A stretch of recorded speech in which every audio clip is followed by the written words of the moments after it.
All right, so hey everyone, this is Dino Achakan with McInerney Associates. Thank you so much for being here today. I am going to start sharing my screen here, so bear with me for 1 second while I pull up this really cool presentation that we have today. All right, so can you guys see that okay? Yes. Looks Okay, good. thank you. So let me put it on this mode. All right, perfect. And I can still see you ladies. Wow. I am becoming the pro on this, Lynn. I gotta tell you how I figure all this out. Okay. All right, so our virtual session today is called Learn How to Make the First Impression a Lasting Impression, okay? And I've got a very special guest today because she's doing me an honor and a favor being on camera. Val Valdez with Revitalize Design. She's a principal and interior designer there. And before Val introduces herself and gives us a little bit of background, I want to play this really cool 2-minute video. And you ladies tell me if you can't hear it for any reason, okay? Let me go here, optimize share for video clip. Meet Laura. Laura wants to sell her home and knows home staging has been proven to sell homes quickly and in most instances for more money. Laura quickly contacts Revitalize Design, my home staging company, to make the magic happen. I explain the undeniable appeal a stage home creates which buyers are drawn to, and this is the connection that Laura wants her buyers to have with her home. To get started, I immediately drive to Laura's home and measure each room, taking note of the electrical outlets, lighting locations, wall switches, and air vents in the house. Back at my design studio, I draw the scaled plan and lay out the furniture, accessories, and artwork, making sure everything is in proper proportion. In the warehouse, I choose the perfect color palette and coordinate the inventory, packing and labeling the items based on the plan. My helpers and I swiftly load the truck and drive straight to Laura's home. Each room stands out, maximizing the space to its fullest potential. By staging her home, Laura avoided the costly price reduction and sold her home 87% faster than her neighbor's non-stage listing. We wake up sleeping rooms. For more info, visit www.revitalizedesign.com. Perfect. Were you able to hear that okay? It was perfect, yeah. Very good. I figured this thing out, Val. You did. I'm still learning, but I got it. And I can see you ladies again. And that box is gone, so we're good. Awesome. Perfect. All right. So let me go to the slide. There you go. Again. All right. So Val Valdez, why don't you tell us a little bit about yourself, how you got into the business? Definitely. My name is Val Valdez. I've been interested in interior designs since a child, actually, and I didn't even know it. I would go to my friend's house. She wanted to play dolls, and I said, no, let's move your furniture around. And she thought I was crazy, and I didn't even know that that's what it was. Luckily, at a high school fair, there was a school called the Art Institute of Philadelphia, and since I wasn't interested in math or science or history, that's not my forte. When I got to that table is when I realized, hey, I've been doing this all these years. I didn't even know. What is this? Right. So I started off studying interior design at the Art Institute of Philadelphia. And then I also went to George Washington University, where I got my BA in interior design and architecture, and I minored in art history. And all of that is the foundation for everything I do. So everything I do really stems from the history of the decorative arts and anything that related to that, everything about space and balance and proportion. And after school, I actually went to work for commercial architectural firms. So I did that first, and I learned the business from that side. And when I moved to Loudoun County in 1999, wasn't about to do that commute to the office in Bethesda. So I decided to launch my own business. And since 99, I've been on my own. That's awesome. And I bet you haven't looked back. You don't miss that office job, do you? What was that? I said, I bet you haven't looked back. You don't miss that. Oh, no. Oh, gosh, no. Absolutely not. I work best on my own. And that's why I have a boutique style interior design firm, because I'm a control freak. I want everything to be right. And I want to be the person who's doing it.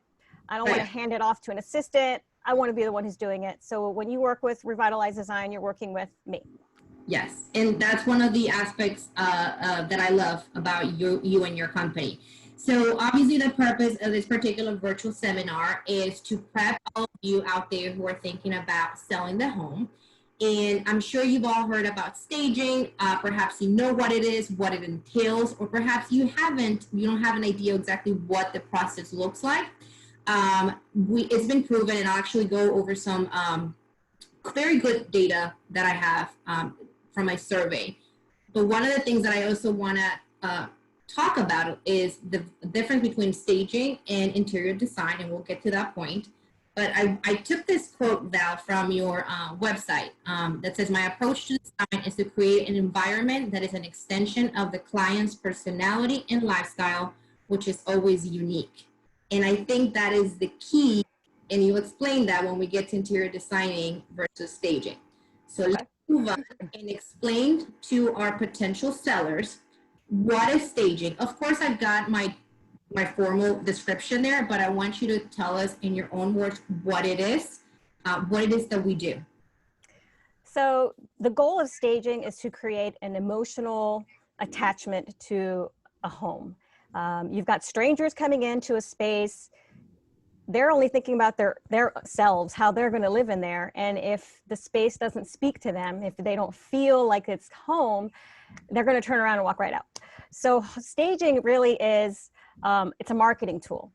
It uses design and decorating to create that environment, to make it warm and inviting, and to make it speak to them. So when I stage, I always have to know some information about the neighborhood. I have to know who the buyer's profile would be, and then I cater to that. So I will make it specifically for who we think the buyer is. If it's in a retirement community, I'm not going to do it so it looks like it's for young families. It'll have to definitely be specifically for that location. So every time I do it, it's going to be new. It's not the same thing that goes in every house. Right. It's very important. There's always a term that you use when we're doing our consultations. The merchandising. Explain what that is again. Well, so for staging, you want to appeal to the greater masses. You don't want to, it's not about them. It's not about the seller anymore. It's not even about me or you. It's about who's going to walk in there and fall in love. And they did it. They fell in love with it at one point, but it could have been 20 years ago. I mean, we don't know how long they've been living there. Demographic changes. So it's all about appealing to the masses and making sure that there's nothing offensive. And with staging, you have to be careful because we live in a very diverse area. You can't use certain things like religious, anything religious, nothing about sports, nothing political. So family pictures, wedding pictures, all that stuff has to be eliminated from the space so that somebody else can envision their Christmas tree or their grandkids running in the backyard, that kind of thing. Right. I love that. So for those, and we've worked on a few projects now since I met you a few years back. One of the things that I offer to my sellers is a complimentary consultation with Val. So Val, why don't you talk to us about what that consultation entails? What do you do when we start walking, and what are you looking for, and all those good notes that you take? So a staging consultation starts at the front door. And it's with the client. Unfortunately, right now with COVID, it won't be with the client. But typically, in normal circumstances, it's with the client, and sometimes the real estate agent companies, sometimes they don't. And we go from the front door all the way, every room in the house. And I give them my point of view as a potential buyer. I'm looking at it for the first time, just like somebody who is looking on it on the internet. So I'm going to see what they don't see.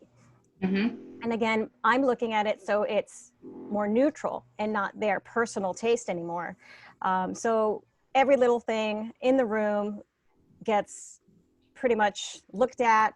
The picture you have right now up is a house we did together, and this home, the client was only doing the staging consultation, so I really needed to give her details as far as the colors of the pillows that go on there, the artwork that she had in the basement, bring it up, put it on that shelf, take off these family photos, everything that the details. And she did an amazing job.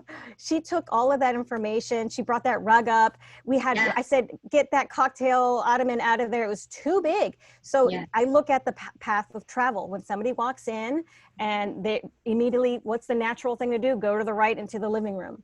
But if there's a big piece of furniture that's blocking your path, you feel like it's too small, whether it is or isn't.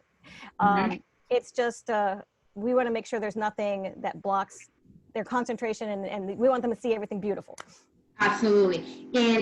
And again, going back to, understanding that once the seller decides to put a property on the market, and if they want to sell it for top dollar, right, they have to listen.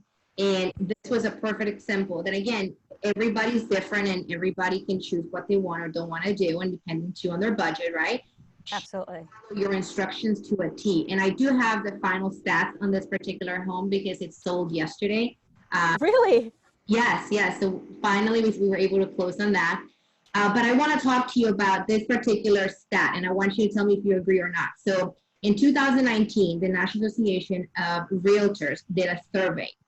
And according to them, the most staged rooms in a home are the living room, 93%, kitchen, 84%, dining room, 72%, and the master bedroom, 78%. Thoughts on that? That's absolutely on point, and those stats have been going up. A couple of years ago, I think it was like 87% was the living room, and now it's up to 93%. It's so important, especially right now in a market where it's a seller's market. Doesn't matter, because you get into a bidding war and you are going to sell for so much more than you list if you stage it. It's even more desirable. You'll have people lining up. The houses I stage sometimes have people lining up on the driveway and around the corner because of COVID. They can't go in at the same time.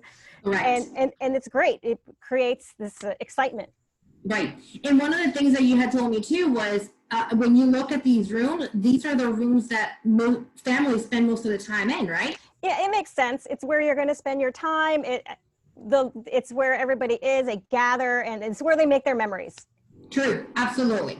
So let's talk about the importance of drawing the rooms to scale, right? And again, you've taught me this because, like you said, you could think you can put certain size of a bedroom or furniture, but then it might not fit. So obviously, when we do the consultation, if the client decides, you know what, I don't have time to do any of this, I am overwhelmed with planning where I'm going to go next, taking care of the kids and all of that, and they say, you know what, Val, we want you to help us out. What is the next step, which I know will include this, from your perspective, tell us what that looks like and why is this so important? So if I'm going to stage the space for them, whether it's occupied or vacant, and in this case, the picture we're showing was a vacant stage, I have to measure so that I'm not guessing and I'm not winging it. I like things to be planned. That's just my personality. I got to make sure I have all my T's crossed and I's dotted. So I'm going to measure the spaces that I think are impactful. So of course the major walls, and I have to make sure that I know the ceiling height. I got to know that there's a switch in where that is. So I'm not putting something in the way, because somebody's going to try and turn on a light. And if I have a lamp blocking that defeats the purpose. Then it's not a smooth transition for them. And that's not what we're trying to do. We want them to go through and make it very, very easy and comfortable, and make them want to go through again and again and again. Right, absolutely. I love that. And so this particular property was a single family home in Springfield that was only 8 days on the market, and is sold above asking price. So that's a very good example there. All right, so let's go to the next slide. So now that we've identified what staging is, right, let's tell our audience or our potential sellers or anyone out there the difference between staging and interior design. Okay, so interior design is something that's personal, and it's for the homeowner, it's for a particular person, and I'm going to cater around their personal preferences, what they like, what makes them happy, what they envision, they just can't put it together, and I'm there to help them do that. So it starts with listening and putting things together based on what they're telling me. It's a discovery meeting. And from there, I create these kind of spaces. I draw the floor plans. In this particular one you're looking at, they wanted something that looks like a model home, and we had 2 focal points in the living room, the high ceilings, and we had the fireplace, plus we had an open concept. So to make all that work and cater to what they like, it takes a lot of hours, but we make it so it caters to a person's personal preferences. So that would be not my style, but their style. And what I do to accomplish that, I use the basic principles of interior design, which would be scale, proportion, balance, rhythm, emphasis, and harmony. And that's the goal, to have all that, those principles met. Then you have good design. And then to get, how do you accomplish each principle? You use the elements, and the elements would be like texture and color and pattern, but it all has to be within the scale, and it all has to be proportion. So that's every project will be unique like they are. Right. And one of the things you have told me too was, when you work in such a special project like this, and this home is gorgeous, it should be on like one of those, catalogs or like magazines, that very exclusive properties, upscale, right? But a lot of these projects where it's an interior design, everything that you pick, like you said, is for that client. So if I was to say, hey, where did you get that awesome, chandelier? What would you say? Very good. Thank you for bringing that up. Yes. So think about this. You're the homeowner. You hired me to make a space special for you. Mm-hmm. And I spent hours putting this together, a master plan, all the elements. And then I go and tell your neighbor, oh, guess what? That chandelier, I got it at XYZ, and this is where you can buy it. Are you going to feel special anymore? I don't think so.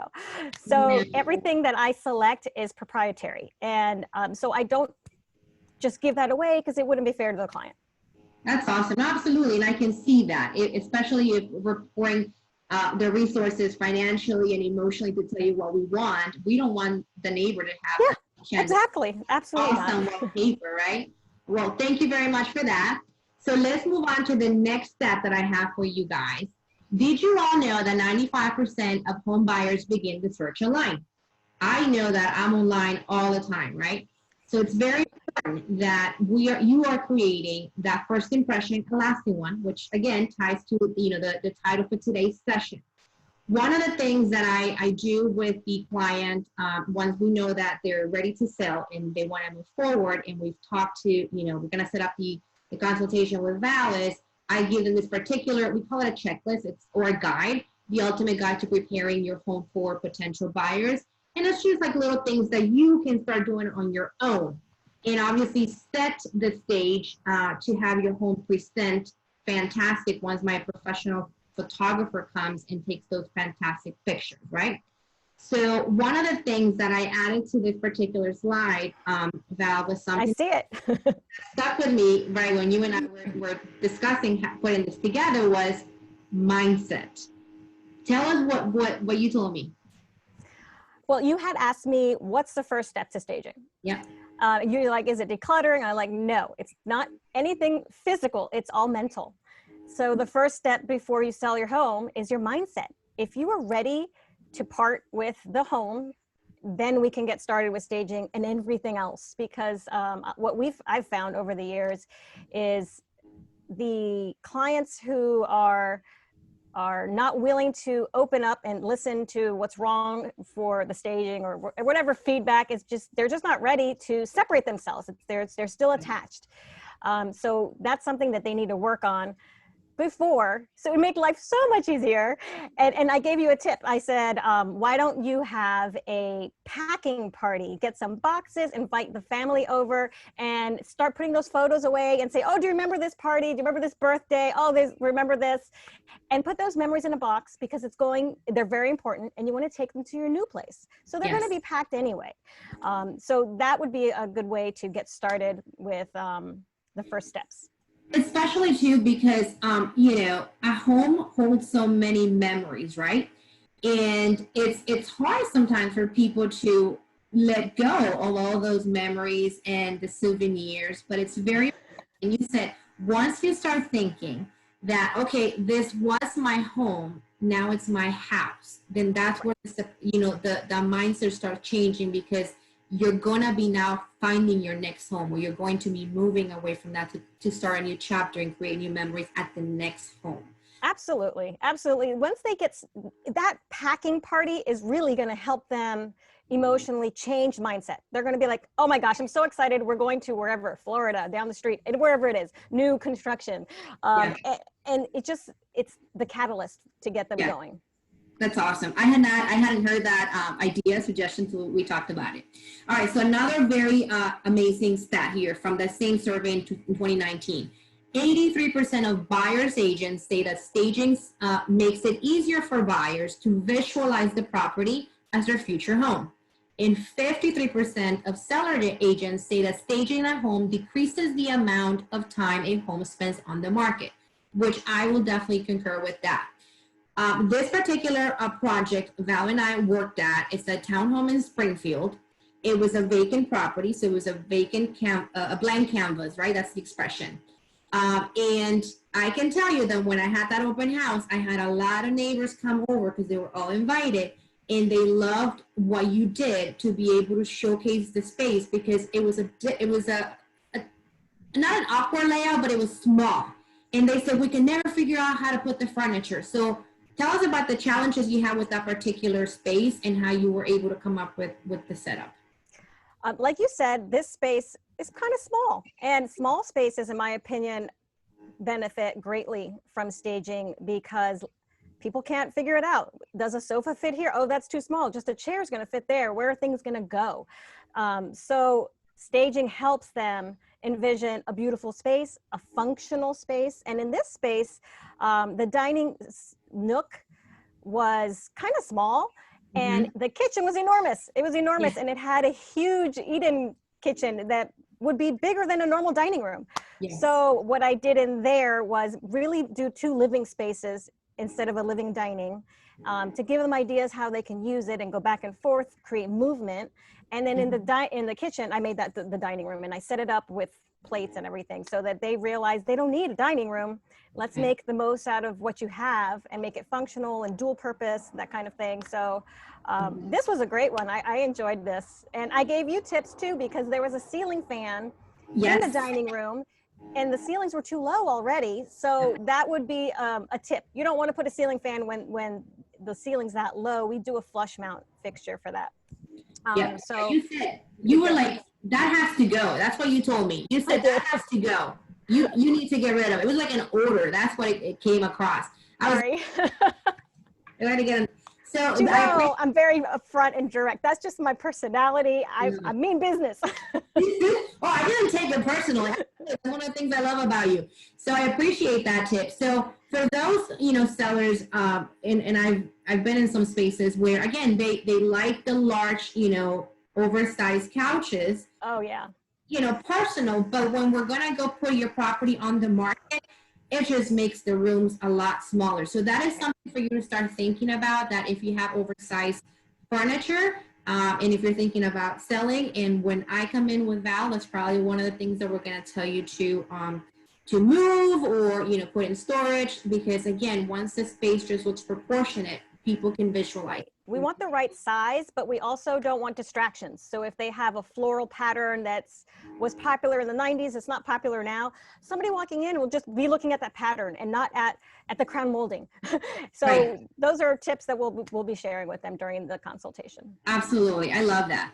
So as you mentioned earlier, right, getting the mindset right is with that packing party, which I love. So 95% of agents recommend that all sellers start decluttering their home. And as we had mentioned, or I had mentioned earlier, right, if someone has lived there for 10, 20, 30 years, right, they have a lot of stuff that they've been collecting throughout the many years. The kids, what do you call the little, and I don't trophies. Yes, exactly. So what would they do besides the packing party? Like, I have a rule at my place, right? If there is something that I have not worn in the last 6 months to a year, donation. If I have not even worn it, let's start getting rid of it. If I have books and I have my collection back there, if you guys can see, I don't know if that, My husband says, if you've read them and you're not planning on reading them again, you need to get rid of them. What else can we do, Val? I would think there's always somebody in need who would need something. And I don't like to throw things away. I don't like to get rid of things. I like to give things purpose. So I think sometimes it'll make somebody feel better about themselves if they're not just giving it away, but they're giving it a purpose that can help out like laws or a different source that's around here. And even the churches, they collect a lot of furniture and they collect clothing for those in need. And it'll make you feel good that you're actually helping somebody, not just getting rid of it for your own purpose, because sometimes it's hard to part with that. But if you know it's for somebody else and that it's going to help somebody, you have to have an ulterior motive. It's not just because I'm moving, but because I'm helping somebody. So again, it's mindset. There's so much psychology in this. I didn't know. There sure is. Absolutely. I love it. Yeah, it's a different perspective. I had not heard that before, so I love that. Thank you. All right, so this is one of my favorites, okay? Yeah, me too. Let's stop paint. It is so important, and I'll let you do all the talking, but what I'll point out here, though, is, again, this particular home that we worked recently, a few months ago, in Woodbridge. She painted the cabinets. And I'll let you talk about, what it looked like before. But I've also made the mistake where I've heard you, right? Hey, use this color. And I told another person to use it. And you're like, no, you can't do that because there's a logic. There's a way to do this, right? So talk to us about painting and what it is that you do with natural lighting and all that. So the power of paint. Paint is so powerful. It's incredibly powerful. And here's the slide that I was hoping you'd put up on here. This is a home that was on the market for several attempts over the years. And when I was brought in, I talked to the home seller and I said, do you really want to move? And he said, well, I have it on the market, don't I? I'm like, I don't know. You've had it's been staged before and it didn't sell. There's obviously something that's needs to be changed, and it's your paint. And he did not want to hear it at all. But I told him that the power of paint is it will help him sell his house if he really wants to sell it.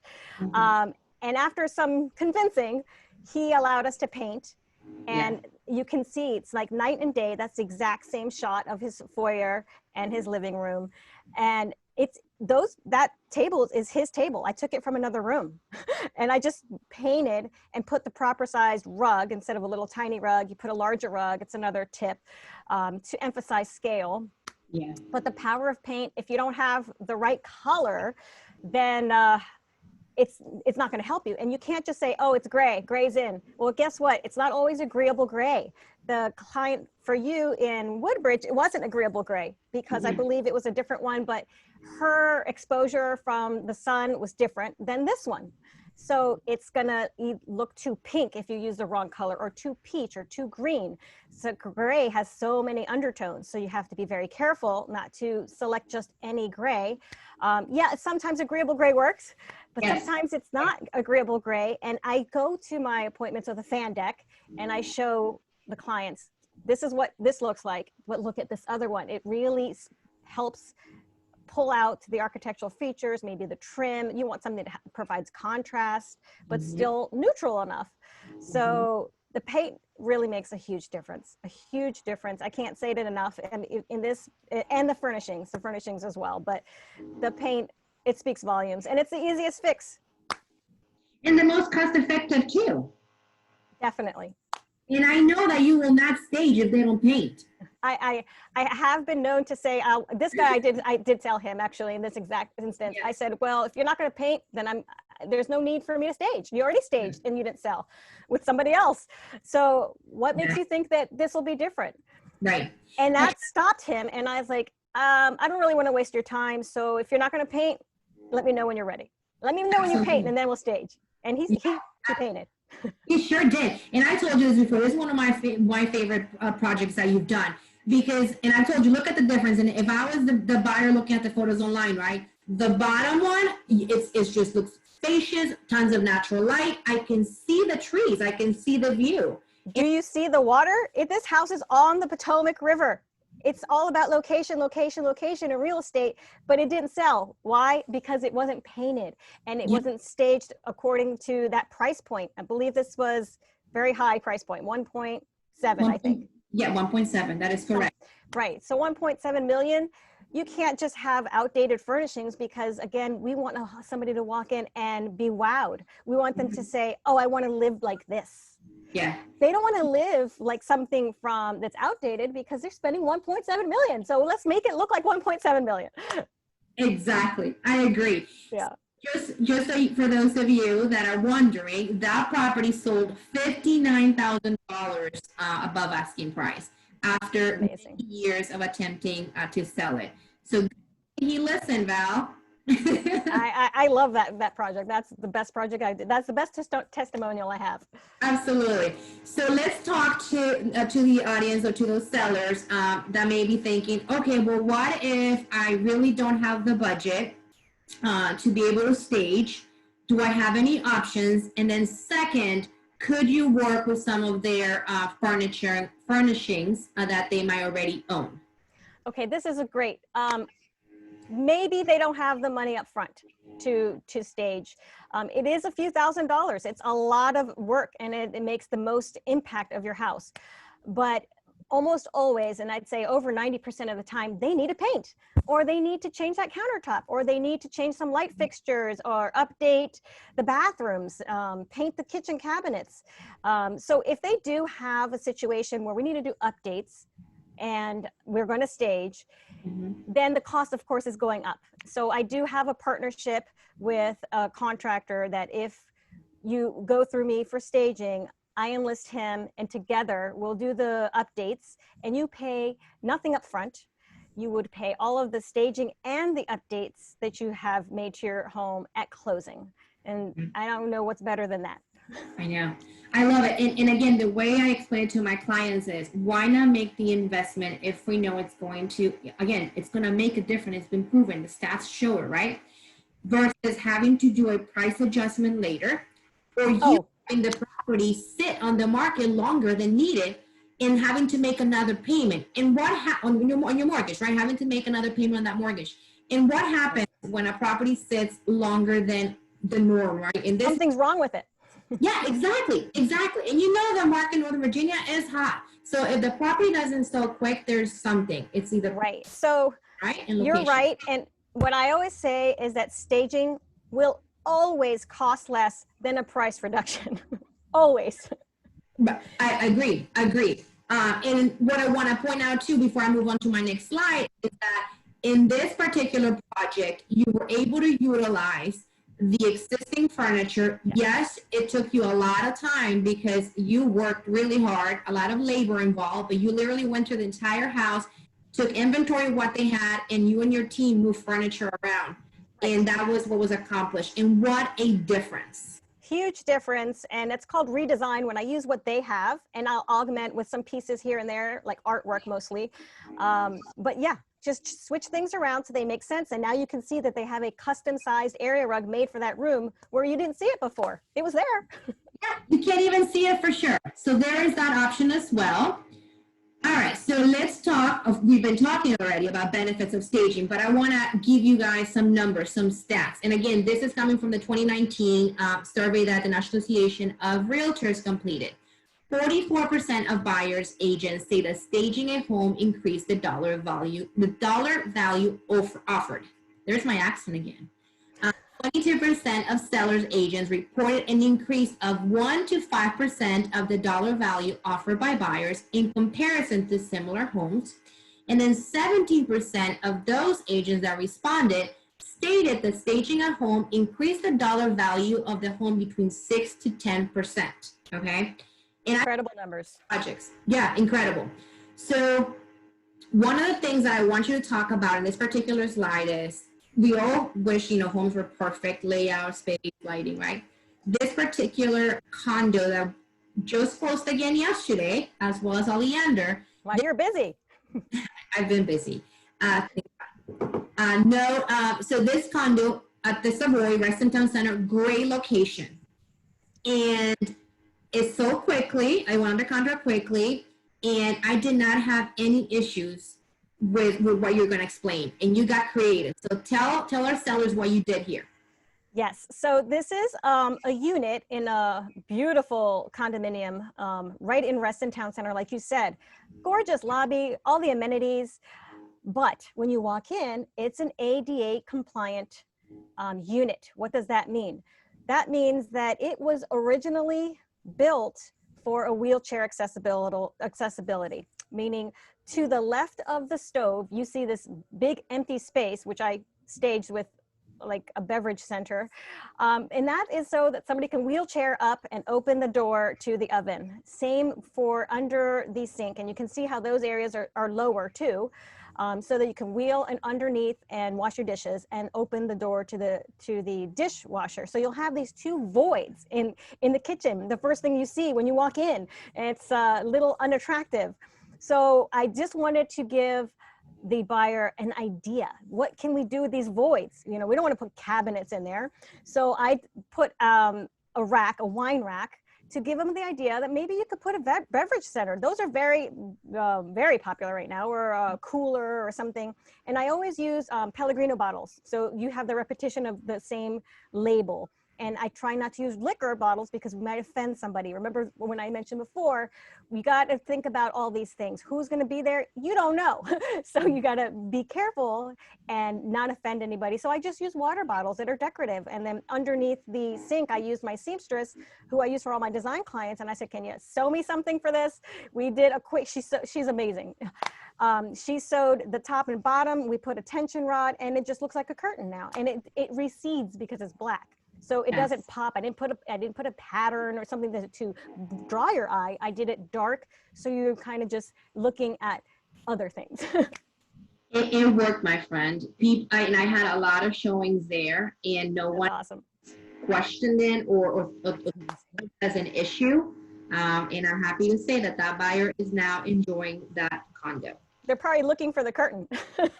Yeah, well, then they did the walkthrough and they didn't even ask, but if I would have said, well, listen, let me talk to my stager and my interior designer. I'll see what I can do for you. There you go. That's right. All right, so we're almost towards the end here, but I wanted to share these most recent transactions that we worked together and they have closed. The first one is a townhome in Springfield that sold $5,000 above asking, which again is great, and it was on the market 2 days only. The middle one is that beautiful single family home in Oleander, and I'm so happy to say that family now is on their way to Montana. Oh, $10,000 above asking. That's amazing. Yeah, they were so happy, and I mean, it was beautiful. We did a great job, and they, of course, as well, they did an awesome job of listening to us, right? Absolutely.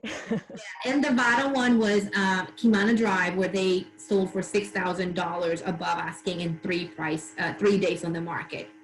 Amazing. Thank you very much, Val, for that. Absolutely. Before we leave, I wanted to ask you if there's anything else that you might want to share. You know, of course, we can be reached at any time. Our contact information is here. There's Val's mobile number as well, so if you ever need to get a hold of her. Val, any last parting words, I guess? Yes, definitely. I offer a complimentary phone consultation. If you visit my website, which is revitalizedesign.com, and when you go to the website, there'll be 2 services, which is interior design, and there's home staging. And if you want to see pictures for either in my portfolio, then you would just click those boxes and it takes you to those areas. But definitely check out our website. And I wanted to say thank you so much to you, Denora, because you're amazing. This was my debut on Zoom. It's my very first one. Hopefully my last. No, I'm just kidding. You did great. We need you to do more. Absolutely not. You've been awesome. You've been amazing. And I love how you put this PowerPoint together. Thank you so much for all the hard work you put together in this. And I love working with you. Likewise. It's been an honor having you. Thank you so much for accepting. When I left you that voice, and I was like, I hope she does, because I knew that you were not going to be a big fan. But this was very helpful. And again, my job is to, you know, help clients, educate them, right? And I thought somebody with your experience would be perfect for it. So thank you very much from the bottom of my heart. Thank you. So brave in doing this with me. For those of you who are, again, thinking of selling, give me a call, send me an email. Again, my consultation is complimentary. And then once we decide that you're ready to go forward, then I will bring my partner, Val Valdez with Revitalize Design. So Awesome. thank you for joining. Val, have a wonderful rest of your day. And I will talk to you very soon. Thank you. Bye. Bye, everyone.